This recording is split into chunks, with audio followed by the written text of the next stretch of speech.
All right, we'd like to call the Strategic Planning Committee meeting of Monday, April 26, 2010 to order.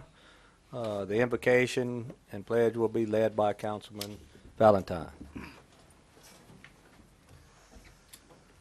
Heavenly Father, we thank you for this day, Lord God. We pray guidance and wisdom tonight as we deal with the people's business.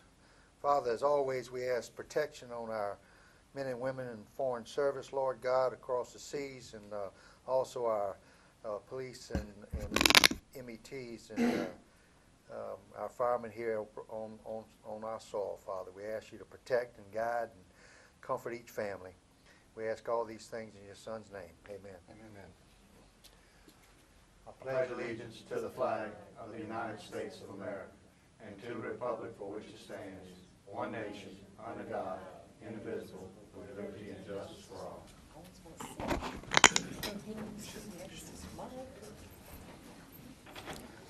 Okay, roll call. Councilman Thompson and Councilman Kluat were not able to make it tonight. Public comment period. Anyone wishing to speak on any agenda item will be given 3 minutes to do so upon that section. Please come up and fill out a card with Ms. Suzanne. Number 4, discussion of Lamar Dixon fee schedule. Parish President Martinez wasn't able to make it tonight. Ms. Carla Bourgeois will present us. What you have, Ms. Carla? Good afternoon. Mr. Grant's out of town at a conference. He asked me to bring some more information about the fixed fees at Lamar Dixon. In your packet, you'll notice that I put the City of Gonzales schedule fees for the Gonzales Civic Center. And as you can see, they have tiered pricing. And I spoke with some other facilities that are somewhat equal to ours. Most all of them have a tiered pricing schedule. And I know there's a pending resolution that will be coming to the board shortly, up to the council shortly, that talks about a reduction, giving the authority to the parish president to have a reduction. I'd like to propose that we even go further with that and consider, again, a tiered pricing so that more people in the parish can come and enjoy this great facility we have. Governmental agencies, the Chamber of Commerce, agriculture, national, state, regional nonprofit organizations, churches and schools. I think they all need to have some form of reduction in our fixed fees. We're working on a fee schedule right now that I inherited from SMG. And we've not been able to do a complete study to see if that is in fact competitive with facilities the same size as ours. So, we need some time to kind of study that. But we have had quite a few calls since the parish has taken over from nonprofit organizations, churches, schools, different agricultural groups that want to come to the facility, but they just can't pay the fixed fee at 100%. And I think it's a wonderful facility. We have a lot to offer there, and we can open the doors more if we did consider some form of tiered pricing. And if you look at the Gonzales Civic Center charges, that's exactly what they do. At the most they do is a 30% reduction for a nonprofit organization.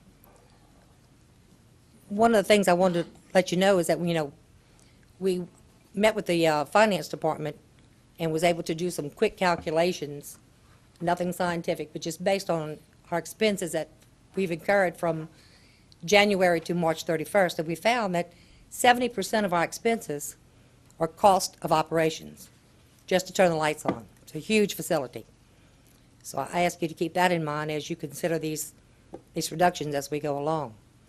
And he wanted me to ask if there was any other information that you would like for us to go out and research before we take this, to the council on the pending resolution. Well, just to help out with some background for the people that are not sure, the parish has taken over operations at the beginning of the year of Lamar Dixon, and the parish president has been actively trying to recruit a person to be in charge of it, a director.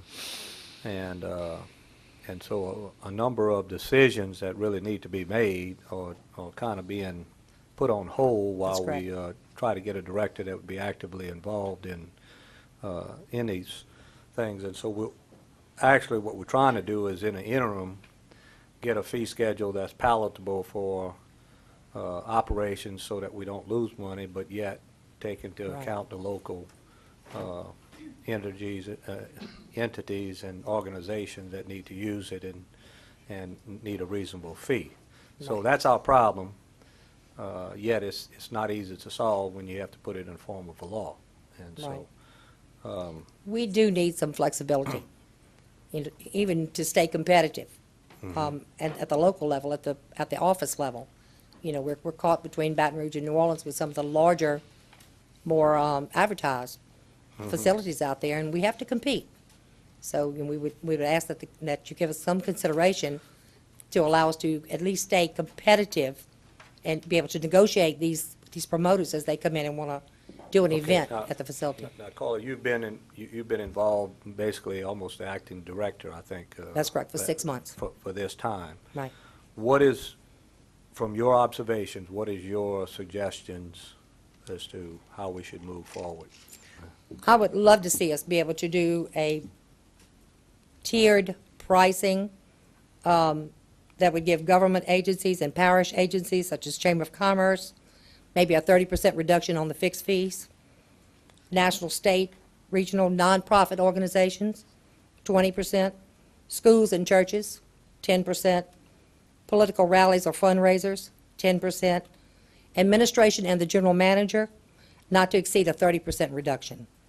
I feel like that would open the doors more and maybe, invite more people to come in and enjoy the facility. The administration and the general manager would have the authority to go one way or another 30%? 30%, of the yes. normal fees Right, for and any anything group? above these tiers, I would think would need to go to council Yeah. for approval, As for any group, for any group. in order to, that might be a competitive type thing. Right, Okay. right. It's, Now, that would also be, have the ability to negotiate for parking and concessions and other things like that, or that is set? parking fees are set fees. Okay. No, but I'm talking about if they would waive parking or waive, as part of the negotiations, you would have some of that to negotiate with? I would suggest that be a council decision also. Okay. Mr. Johnson? Yeah, Ms. Carl, I think if y'all do the research and you come back with some recommendations on what other facilities are doing and what kind of leeway they have, I think we'd have a better understanding of where you want to go and how far you want to go with it. Give us something to actually look at. I agree with you. We need some kind of conceptual plan to get you where you want to be at. Right. And that would help the public out and help the different organizations around the area to be more able to afford Lamar-Dixon. I've talked to several of the entities that have facilities similar to ours. It's hard to compare apples to oranges. It's hard for me to sit down and talk with the River Center people because it's an entirely different venue that we have between the two facilities. But everyone I've talked to so far, which is 4 or 5 different areas that have facilities like this, have tiered pricing so that it's more available, to more people in the parish. But it's imperative that we cover our expenses. That's the one thing I do urge you to keep in consideration, is that we at least charge enough to everyone Yes. to cover our expenses, because it's rather expensive on to run this- that facility. I know you've given us a fee slip. Where on here do you have the reductions of 20% and 30% and 10%? We don't at this time. Okay. These fees, and this is part of the problem, the fees that are actually in your packet that are fixed fees at Lamar-Dixon, the current ordinance has no leeway for any reduction. So we're tight to these fees.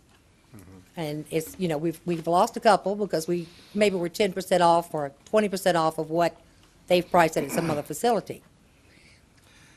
I think there's a pending ordinance that's coming before the council to give parish administration authority to reduce the fees by maybe 50%, if I'm not Okay. mistaken.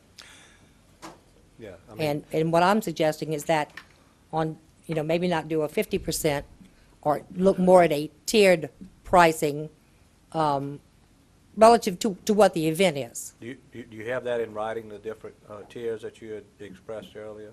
I do. It's not part of your package, but I can get it to you. Yeah, I was wondering if you could get that. Yeah, that was going to be my question, Ms. Carl. I wasn't quite sure if you were open to that Well- suggestion, and that's what I'm here tonight to see. Actually, I'm more open to that than I am just allowing up to 50%, because that makes a negotiation seem political. It's a whole lot easier, because we're a government body, to have a tiered, structured, Yes. very similar to what the Gonzales Civic Center, as the example you gave us is an exceptional example of how you're supposed to do it. Now, the one thing we need to do is to clarify as many specific entities that may want to rent the facility, because our facility is just not an auditorium. It's an Right. arena, and it's everything else. We got the set situation here. If it's a 501c, that could be, for a fundraising event, I could definitely understand that. Churches, schools, but I think it needs to be specific. 10% here, 20% there. I really am interested in looking at what you have formulated since you've been out there. And I think that's more palatable to the council, a specific fee, and that's what it is. Right. I'm not sure exactly what you mean. Well, for that, you'd have to come back to the council. We really need to encapsulate everything into a fee schedule. Right. We have the fee schedule. We just need to put what percentages we're going to What I deem to be propose off. would be an amendment to the Right. fee schedule that would But- say. Right, but like the parking and what have you, if you mean a council decision on a case-by-case basis, it needs to be stipulated whether they can charge parking or not. I mean, Right. we have to cover our expenses. I mean, Exactly. we have to. It's just like I said, when you turn the Right. lights on, it's the people's dollars. And if somebody's coming to use it, they need to pay for it. Right. So, I think the excellent idea, and I'd appreciate that if you need to extend your list, extend it and have the council, we'd be very open to that. Okay, really? Um, Be nice. Yeah, I think that's pretty much an agreement. That's what, and I've spoken with administration 2 or 3 times, and that's what they were shooting for also, and they were hoping to have a director in place that they could do some more specific tier pricing up to this point, but they Right. just haven't gotten that yet, and It was our intention to hold off on proposing this until we had a fixed general manager. so the anything we demand do is now is gonna be in the interim, pending a director coming in and making recommendations. Well, Now, if I'm we not may- mistaken, the we may follow it all the Right. way through. the resolution that this will be amending or attached to, if I recall the discussion you had last time, Right, will only be good through December 31st, yes, ma'am, and then you review it again. yes, ma'am. So that would give the new manager, the permanent manager, opportunity. time to do more research, and hopefully he'll come in with, or she'll come in with the background, and we'll have more knowledge of it, are these feasible. My numbers were calculated by speaking with several different counties and parishes that have facilities similar to ours. But ours is so unique, because we don't just cater to concerts or Right. to meetings. We have equestrians, events, fairs, and we have several going on at the same time, most of the time. And you know. also may have some things, some events that will have different amounts of support Right. for it, of our costs, so. Right, and I've had Very unique. several, I've had a couple of events that really wanted to come, that were agricultural-based or, equestrian-based, for the kids, but they just couldn't afford it with the fixed fees, and I couldn't, I couldn't fluctuate. I'd like to see it open up to at least give us some advantage that we can help these people come and enjoy this great facility that we have. Well, and getting down to that also, just about every public entity has a number of events during the year that they allow some flexibility or is on the parish, so that can be looked at too, whatever you think on that. Right. Yeah, But I would like to say for right now, if you could give us your summary that you had, your proposal a while ago, I feel pretty confident we could send that to the council with a recommendation. Certainly. And we can put it on as an amendment at the next meeting. I can prepare that and have it for your review this week. What was it again? What did you propose? For governmental agencies and parish agencies, and by parish, I mean like the Chamber of Commerce and the Rotary Club, a 30% reduction. National, state, or regional nonprofit organizations, 20%. Churches and schools, 10%. Political rallies or fundraisers, 10%. Administration and general manager, not to exceed 30%. Anything outside of this tier would have to be approved by full council.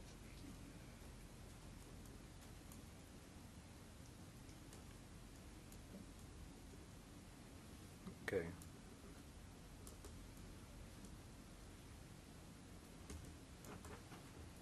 Okay. And again, I have found through the 4 or 5 different facilities that I have spoken with, their general managers or their facility managers, that everyone has a tiered schedule for just this reason, to make it a little bit more flexible and easier, especially for nonprofit type organizations, schools and churches. We can either bring that up just at the next council meeting, or we can make a recommendation from here. Carla, we would like to have a copy of it from Ms. Suzanne, though, and distribute it to the council. I can put together the proposal and have it to you this As a week. possible alternative. Okay. Any other questions? Any comments or anything? No, sounds good. Let's just have that as, I would suggest that if you could put an email form, just email it to Yeah. all the councilmen so that everybody has a copy of it Sure. before the next meeting, and then we can discuss it during that resolution. Be glad to do it. we'll have Thank an you. option. Thank Thank you. you very much, Ms. Carla. Okay, number 5. FY 2010 EDI Special Project Grant Application, Ms. Martha Collins. Gentlemen, we got money for you. This is we need a resolution to go to the next council meeting to authorize the parish president to sign and execute all documents for this application. This is for, through the HUD program, and it's for special projects. This is related to the Lamar-Dixon purchase. The amount is $681,800. So we'll Okay. be And there's no moving forward match? on trying to go ahead and fill the application out and go ahead So and start moved, Chairman. processing. Second. Moved by Mr. Valentine, second by Mr. Johnson. Any opposition, discussion? Motion passed. Thank you very much, Please send gentlemen. that, Ms. Suzanne. Number 6, discussion on reapportionment. Mr. John's not Did here. John get here? We will suspend that. If he comes in, we will take it up later. Number 7, propose revisions to Appendix 4 of the Ascension Parish Unified Land Development Code. Planning Director Ricky Compton. Good evening. What you got before you is a packet that completely revises the subdivision regulations. Ben Laurie in our office took on this task about 8 months ago as we were exploring the subdivision regulations and revisions that we felt were necessary as we move forward. The cheat sheet that I gave you when you sat down basically describes the big ticket items. I'm not going to try to say that there aren't revisions throughout the code. That's why we're revising the entire code. But what Ben found through his exercise was that there were textual errors, there were wording errors, things just throughout the code that he just couldn't let go. But these big ticket items really are the genesis for why we made these revisions. Let me start by saying that when we got through with the first draft of this, we had a meeting with the local engineers and surveyors. We invited them all. We met with 7 and we received comments from, I think, 3 more.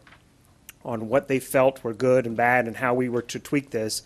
And we feel that the version that you have in front of you was well received by the community that participates in these exercises on a day-to-day or week-to-week basis.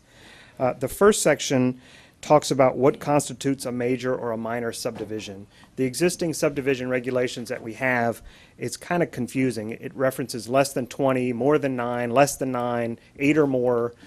We're clarifying it now. A minor subdivision is 5 lots or less. A major subdivision is 6 lots or more. We're setting a boundary that is going to apply to family partitions, minor subdivisions, or major subdivisions. We feel that this creates an easier to manage situation as we move forward, and that was based on other revisions. That one that I talked to you guys, I believe, a month ago about widths of roads on a major subdivision or minor subdivision having to secure right-of-way. We've cleaned that up as well. The second section talks about flexibility to require longer maintenance bonds. We've had a couple subdivisions come in the last 2 years where perhaps they were private streets that they want to get taken into the parish maintenance system. Perhaps when our subdivision inspectors did their final roll-through, they found some problems with streets or whatnot. We want the ability to require a 2-year maintenance bond. And so by revising the subdivision ordinance, that gives us the flexibility to require that. The next section is about access standards. We approve simple divisions with a variance monthly. They do not exist in our code. It's something that we've allowed, I believe, since we've been subdividing property through the Planning Commission in Ascension Parish. It's not in the code. This was the major reason why we were doing these revisions, is to create the ability for property owners to subdivide their property when they do not have enough frontage on a public road. So the first step was to permit that as a minor subdivision, fewer than 5 lots. The second thing was that the section I was talking about earlier, a major subdivision on a road less than 20 feet. We're basically saying if you want to subdivide your property and the road surface is less than 20 feet wide, you cannot do a major subdivision unless you meet some other criteria. And that other criteria is something we need to work through with DPW. But basically our revision is saying you can't create a major subdivision where the road is pavement surface is less than 20 feet. Private access servitudes are permitted. Up to 9 lots was what the existing language says. Today we're trying to revise it to say up to 5 lots, and we're adding some language in there that says 10 if the private servitude is existing and shared between lot owners. If they plan to share a servitude in the past, we're not going to penalize them. We're going to allow them to have 10 lots on that private servitude. Private servitude width. Today our code is sort of wishy-washy. It requires 20. You can do a variance to a 30. You can have a 40, a 50, or a 60-foot private servitude. We think that causes confusion as people create these minor or sometimes major subdivisions on these access servitudes, thinking that because they're a certain width, the parish is just going to take them into their maintenance. We want to set a standard width of 30 feet and say, guess what? We're never going to take these into the parish maintenance system. They're private, they're gravel, and they're yours. We're creating standards. Today, when you create a private access servitude, there's no standards. You can just make it dirt. We think that if somebody's going to go through the trouble of subdividing their property to put more homes back there, there should be a standard in place for what that drive is going to look like. It's 20 feet wide and it's hard surface, and hard surface can be gravel. But we think it's important that we put a mechanism in place to ensure that these get built. Corner lots on right-of-way and private servitude. Today it says that if you create a corner lot as part of a family partition, that corner lot can access the private road, which in essence gives the subdivider 1 extra lot because the private access servitude was always driving how many lots you could create. What we're saying is if there's a corner lot, it has to access the private servitude. It gets down to access management, trying to limit the number of driveways we have popping out onto our public roads. Minimum width is part of a lot. This came as a recommendation from one of our surveyors. He basically said that any part of a lot needs to be 20 feet. You shouldn't be able to neck down a portion of a lot in order to reach another part of the lot that maybe not be fronting on the road. Make them all 20 feet so that they have no problem accessing that part of the lot with a vehicle. Sometimes we see plats that have 8-foot wide lot strips to connect to another piece of the lot. We're just creating language to make sure that it's 20 feet everywhere.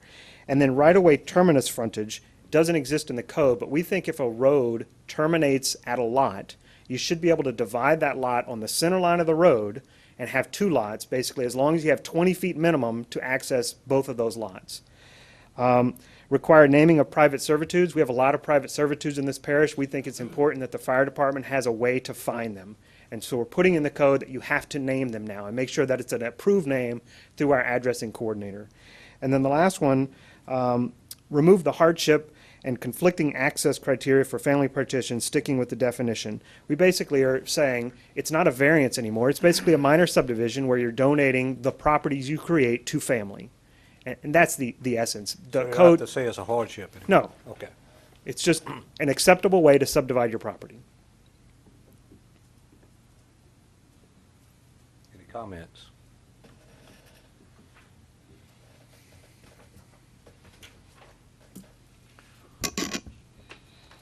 Question. Ricky, since we're talking about the roadways of these subdivisions and the parish taking them into our road systems, we've had some issues to where we've had subdivisions built, roads taken into the parish road system, and then we've allowed either a second filing or something of that nature without a construction entrance. And so they're running these construction vehicles and equipment on parish roads. When your bond's up and the subdivision roads are getting tore up and we own it, do we have anything in here that would limit that to where they would, if possible, be required to have some kind of construction entrance so they're not traveling on the main thoroughfare that's already in here, or something that would require them to put some kind of bond on the existing roadway, or some kind of language that would require them to repair it if damage has occurred, or something along those lines to protect us from having damaged roadway? There's not today, but that's definitely something that we can explore as far as construction entrances. We've explored the bonding issue, and we just don't see any way around requiring the developer to keep a maintenance bond as long as they're constructing houses. It's not financially feasible. They just can't get bonds for that length of time. But I think if we could figure out a way to require multiple construction entrances or something to that effect, or require the phasing to be such that perhaps they, I don't know, construct it in a way that they're minimizing the impact of the construction traffic. You know, I think we're going to get down to one of these key elements of the master plan is interconnectivity, and how do we solve some of those. And I don't know the answer. I can tell you we can look into it, and that's something we'll be happy to do. Yeah, I would like to see that. I mean, just to protect the public from having to go back and rebuilding roadways that we've accepted into the system either too early, or, you know, having that second phase or whatever filing go in later on, and we've already got that roadway in, and it causes us some financial issues later on. Well, I think that's, correct me if I'm wrong, I think that's the object of the bond delay, the delay in the issuing the bond, You know, accepting the bond. we did some research, and I keep saying, where I came from in Florida, you construct things a lot faster, and houses get built a lot faster than they tend to do here. And so what we'll see is a subdivision street network get built, but the houses get built so much slower. And so, yeah, you have 5 or 10 years of concrete trucks driving over these roads and hitting curbs and, you know, all that stuff. I'm not sure that there's a simple answer, but we'll work on the construction entrance. To me, is probably the easiest way, is require a separate construction entrance in perpetuity until, you know, the last lot is built or something, somehow. But the maintenance bond, we tried that, and, you know, I can tell you there are people that want to say, we're going to have a maintenance bond until the last house is constructed, and then at that point, we'll wait a year to see if the roads fail. It just isn't financially feasible. Okay. Can you give us some suggestions on that afterwards and take a look at that? Yeah. Mr. Valentine? Ricky, how long have y'all been working on this? About 8 months. 8 months. Planning and zoning, and you had a committee set up, had somebody planning and zoning committee? Yes, sir. It started in the subdivision subcommittee. Once we got through that, we took it to the engineers and surveyors, and then it went back to the subdivision subcommittee, and now it's come. Okay. It's a pretty extensive document for us to take in, and I know you probably want to get it passed as soon as we can, but I think it should be scrutinized by each councilman, because just like Mr. Johnson brought up a very important issue. We don't have an answer for it right now, but we really need to, investigate it and see if we can come up with some kind of solution to that, because that is important, because that's a liability this parish has done in the past, and we've gone into subdivisions 5 years old and had to repave them. What I would We don't like want to to do say, that anymore. what I would like to say is there are probably no fewer than 20 more revisions that we have in mind.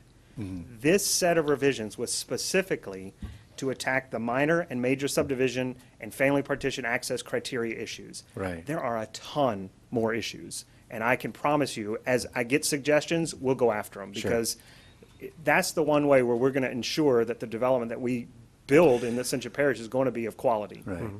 Well, I certainly appreciate the information you've given us. The fact that you crossed this out and you said this is added and what have you. It's very easy to, unfortunately, it's a little too thick for me to handle tonight. Yeah.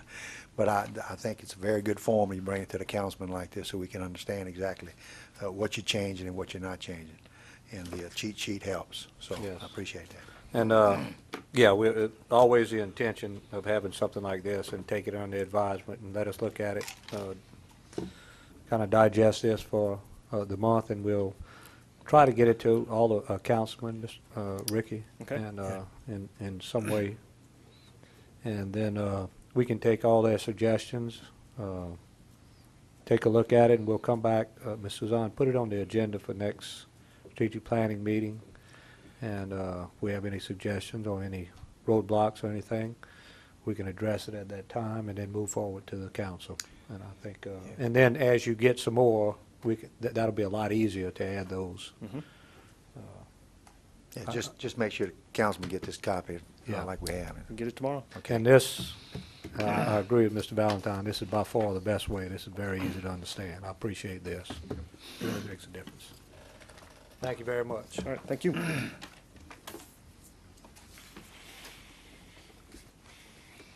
let me see.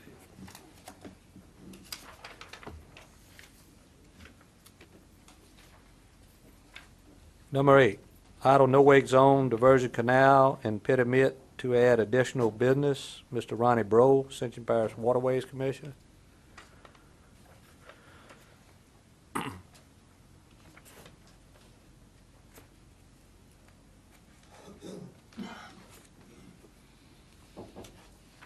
Good evening.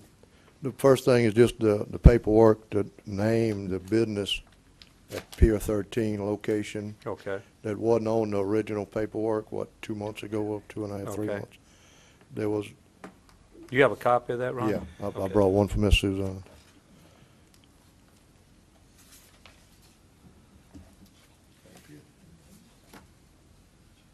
Can we get a copy? I didn't make but one. It was, Oh, okay, well, we'll just read it. Saving them trees, well, it's just adding the Mexican restaurant. I can't ever remember the name of it.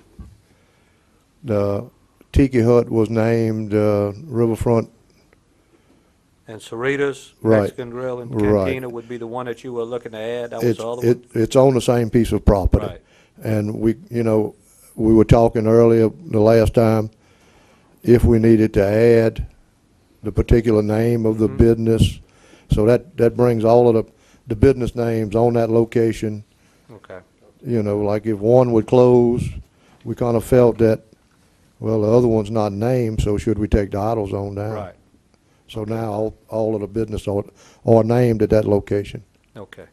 I'd like to entertain a motion to add the other businesses to the ordinance so that we can have it listed for the idle zone in that area. I'll second for discussion. All He right. moved it. Moved by Mr. Johnson, second by Mr. Valentine. Okay, Mr. Burrow, this is an idle zone already? Yes. Yes. Okay, so you just clarifying the name of Right, the business? right. I just wanted to make sure. What had happened was we had multiple businesses at the same location, and the idle zone was passed with the businesses that were currently there. got you. And they had one that was added, and we wanted to make sure that it was entered into it so that if someone else left, they still had a business there. Exactly. So and we've also, since that time passed, in the ordinance that if a business leaves, or the business that caused the idle zone to be in effect leaves, the idle zone is already automatically rescinded, and then it can go back up when business is And that went to open the, again. y'all approved it here and it went to the council Right, and, once it's been approved. okay, good. Okay.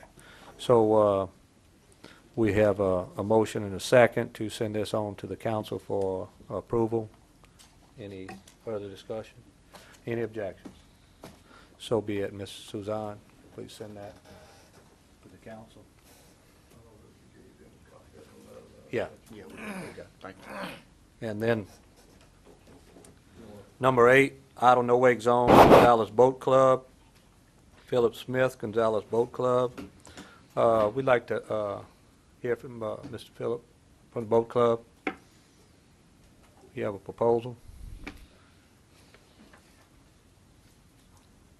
Good evening. How you doing? I'd like to address the committee, give them a little history. Gonzalez Boat Club, we were founded in 1959. We have approximately 28 functions a year at our club. We could have that many, but with a no-wake zone, we can't. We have to farm out our events to bars, restaurants, and where we can get somewhere with a no-wake zone, because it beats your boats up. 3 things that we have seen that qualifies to have a no-wake zone is have a public docking facility, public restroom, and a public boat launch. We have a public docking facility. We have a public restroom that we've had probably about 7 years now. We do not have a boat launch. We are approved by the Corps of Engineers to put a boat launch in the Department of Environmental Quality. But we're not going to do it until we could put a no-wake zone, because it's just too dangerous to launch a boat in that area without a no-wake zone. And that's why we're applying to get a no-wake zone. So what you're saying is, if you had a no-wake zone, you would put a public launch? Right. We're approved by the Corps of Engineers for a 12 by 30-foot concrete boat launch, which would be a single-wide, single-launch facility. Mm-hmm. It'd be a public launch open to the public? Correct. year-round? There would be a fee, and it would be open to the public unless the river's closed during high water. And how many parking spaces do you have? It could vary on the size of vehicles, motor homes. If we've got a meeting, it's just could vary. I mean, I understand that, but I mean. If there you was have- nobody there and you were just parking cars and trailers, 20, 25 maybe. Mhm. We have That would available include the land. area of the road and all too? Sir? That would include the area of the road and all too? Yes. I know there's some issues on zoning Right. somewhat. I don't know the particulars, I just know there is some issues on zoning in that area. We're commercial zone. Mhm.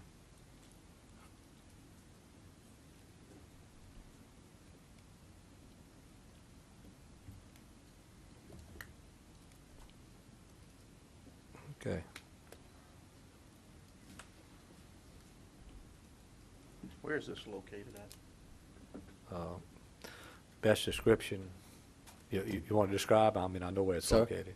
Where are you Where you located at? located? We're located on Diversion Canal Road, It's 11331 Diversion Canal Road. in between, We're, when when you enter Ascension Parish off of Old Ferry Road, we're approximately 1¼ miles on Diversion Canal from Road. the weirs, halfway to the weir. Up from the hilltop, We're a little over a mile to the north of the hilltop. We're approximately 2 miles below the weir. Okay. All right, Mrs. Smith, thank you. Anyone else would like to comment from both clubs? Thank you. Yes, ma'am.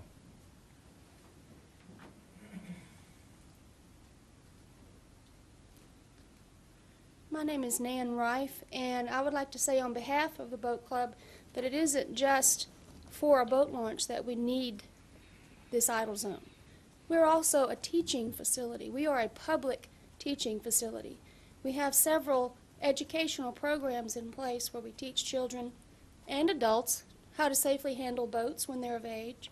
We teach them how to use their life jackets properly. If they fall over, they don't have one, someone tosses it to them, how do they teach them to get it back on? Mm-hmm.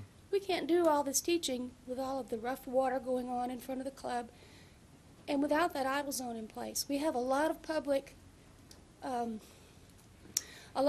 educational programs that we could instill at the club. Go ahead and set them up, but right now we can't. And you can't teach children to do these water things out of a bar that already has an idle zone. Thank you. Thank you. Okay, we have the Waterways Commission, I think, had rules on this. We have, who wants to address this? I know y'all, they've been to them. How y'all doing? I'm John Tompley, the president of the Waterway Commission.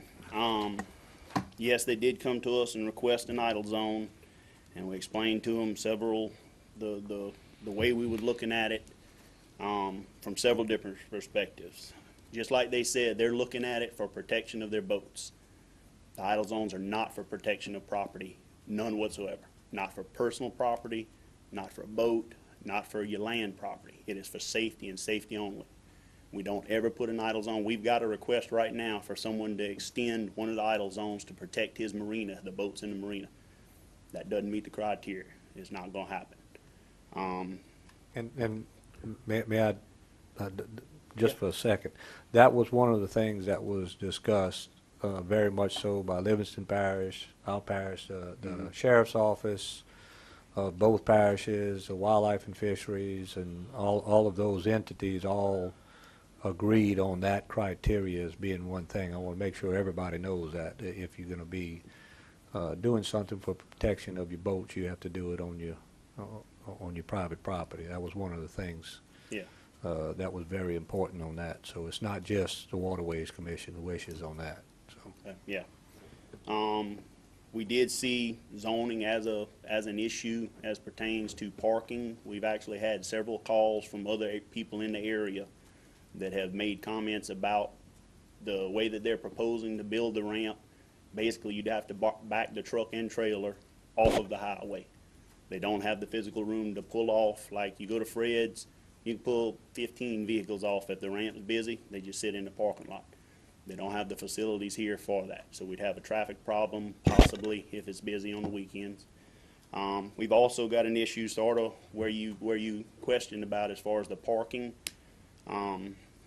The parking space in front of their place, if you pull a regular shark cab pickup truck up, you've got about 15 foot behind that truck that you can put a trailer. That's not very feasible to be able to get a vehicle in there. I mean, you've got the highway and you've got enough room for a 15-foot trailer behind a truck.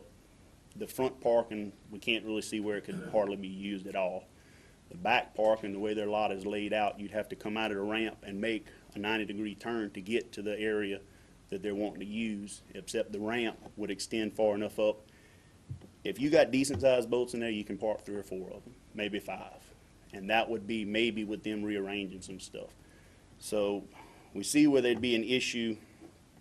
And one of the things that we're kind of concerned about, he said that they were zoned commercial. According to Lance, it's actually zoned conservation. He said this would be allowable here. But Lance pointed out that it would also be allowable at any other ramp up and down the diversion. If someone's got a concrete ramp in their backyard, they could do the exact same thing. They could say, you know, I want a business license. We're going to launch boats here. it's $250 to launch your boat, so we might not have no business, but we're now officially open to the public. We want an idle zone, and we can end up with 11 or 12 more idle zones. Then we're basically heading towards idling the entire diversion canal. That was one of the things that initially, when the Waterway Commission was formed, that was one of the things they wanted shrunk, the number and the distance of idle zones. We were starting to get them popping up all over, and that's one of the things that we've got concerns with. Whenever we spoke with higher-ups in the parish, both on the council as well as law enforcement and the district attorney's office, who would be basically having to enforce this, they felt that it wasn't a good idea either for what I just spoke of. We'll end up with a circus out there with a bunch of them from this one. That's the main things. Probably the biggest thing is our criteria requires, before an idle zone is considered, there be a operating public boat ramp, which there isn't an operating public boat ramp here. They're proposing one, but it's not built. It hasn't gone in front of zoning and planning. And, I mean, once the ramp's in place, we could revisit it, but unless a lot of the other stuff changes as well, I don't see where it's gonna make it. So in other words, what you're saying is that they would have to institute the public boat launch and whatever other improvements that they need to do to try to meet the criteria and then come back.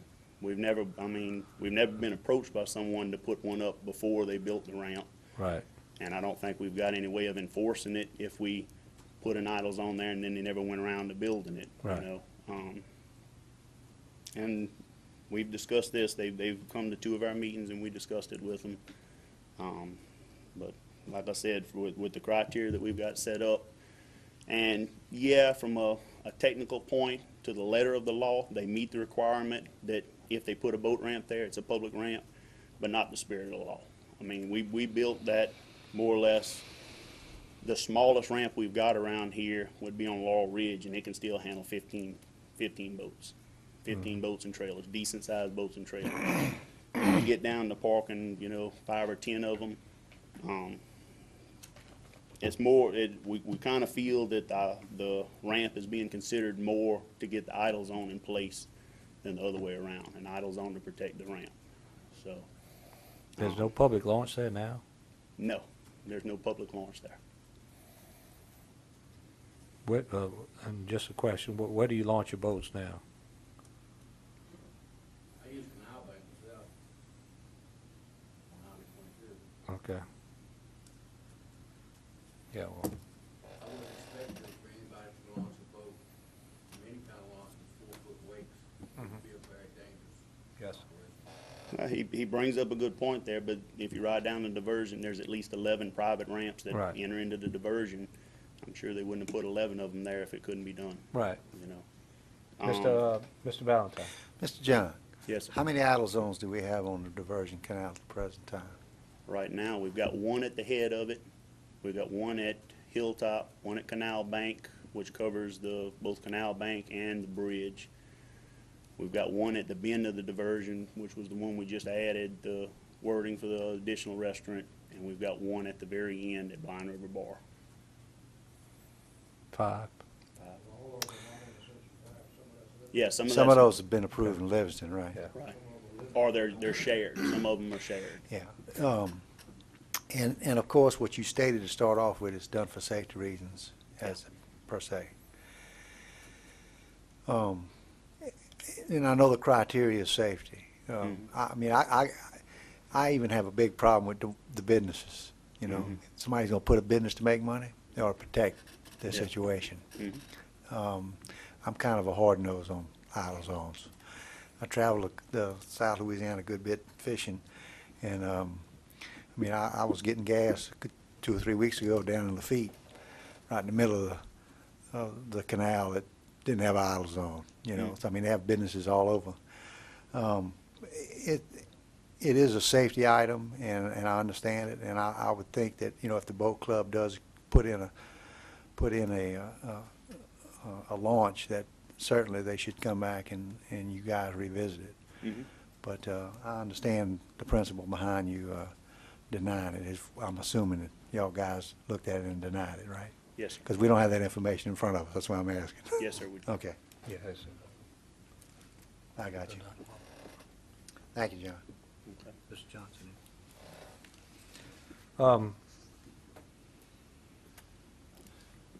Yeah, and I'm a big supporter of Gonzales Boat Club from the beginning. A lot of good friends have all been in there for a long time and everything, so it's nothing to do with any of that.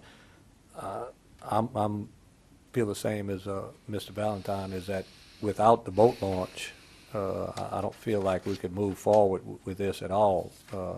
I think if you put the boat launch and you get with the Waterways Commission and put whatever improvements that would fit their criteria, we would be glad to move forward with it on something like that.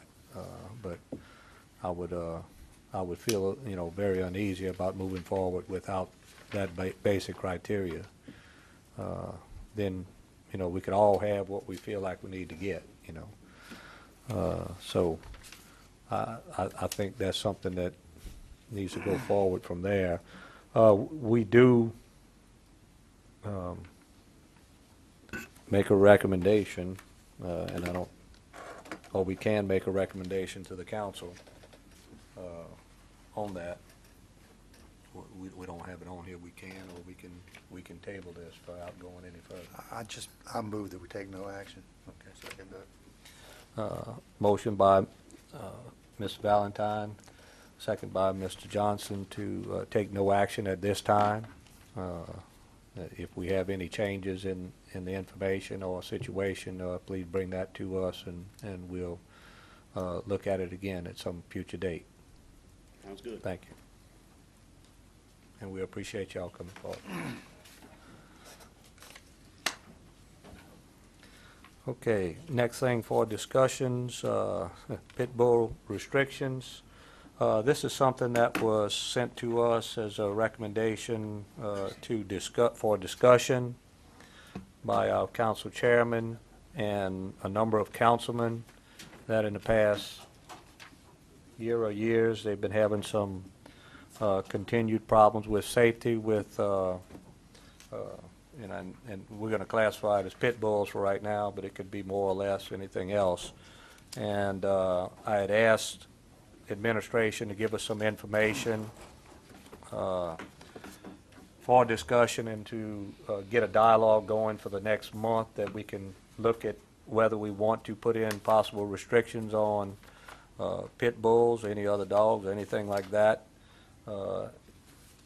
within the parish, or want to leave things as there is. So I think St. Mary's has passed pit bull ordinance for licensing and so on, a number of others.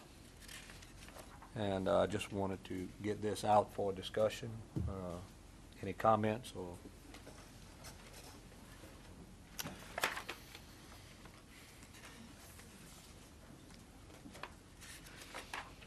I think, Mr. Chairman, it's certainly we should be discussing it. I've had my 10 years as a councilman, several complaints dealing with pit dogs and pit bulls in that situation. And essentially it's going to fall into the realm of who's going to oversee the situation when there's a problem. So I think it's important.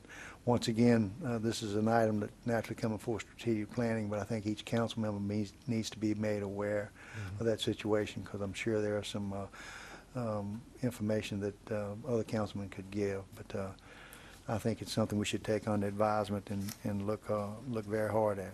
Well, and that's basically what we're doing tonight. We just wanted to get some information out there, and Ms. Suzanne, get this information out to the rest of the council and ask them to forward their thoughts and any other information they have or suggestions to strategic planning, and we'll take a look at it at next month's meeting. Yep. And of course have any input from the public at that point in time. The realization is that as we continue to get less and less rural, you have more and more people that are becoming in contact with these dogs, which are very fine dogs. I appreciate everyone that has them for their intended use. But obviously in certain situations it's it can be very dangerous. So we just need to see how we're going to want to handle this situation. Yeah, I agree. I think it's something we need to look into, and probably wouldn't, by just glancing through some of these ordinances that they have here, we may want to get someone from our animal control as well as from the sheriff's office involved in their opinion or their view on this situation as well, and maybe can give us some background on what we've had occur in their parish lately. I would like to entertain thoughts of having, about 3 people on a little subcommittee so we can have some discussions. If you guys would, if not, I'll ask the animal control officer and anyone else, legal, become that. If you want to get involved, Mr. Valentine. Well, I don't mind. Mr. Blow, is this? From Yes. Dawsonville would be a Yes. good choice. Would And, you like to do that also? That's Defer. fine, yeah. Okay, we can do that with a subcommittee, Ms. Suzanne, Mr. Valentine, Mr. Johnson, and we'll entertain the code enforcement and animal control people, and we'll have a little meeting with them. And at that point in time, we'll get legal to give us some more information, and we'll gather some more information. We'll probably meet in a couple of weeks after we get some more information, and then we can make some better recommendations. Sounds good. Any other comments, suggestions? Number 11, Motion adjourned. Second. this meeting hereby adjourned.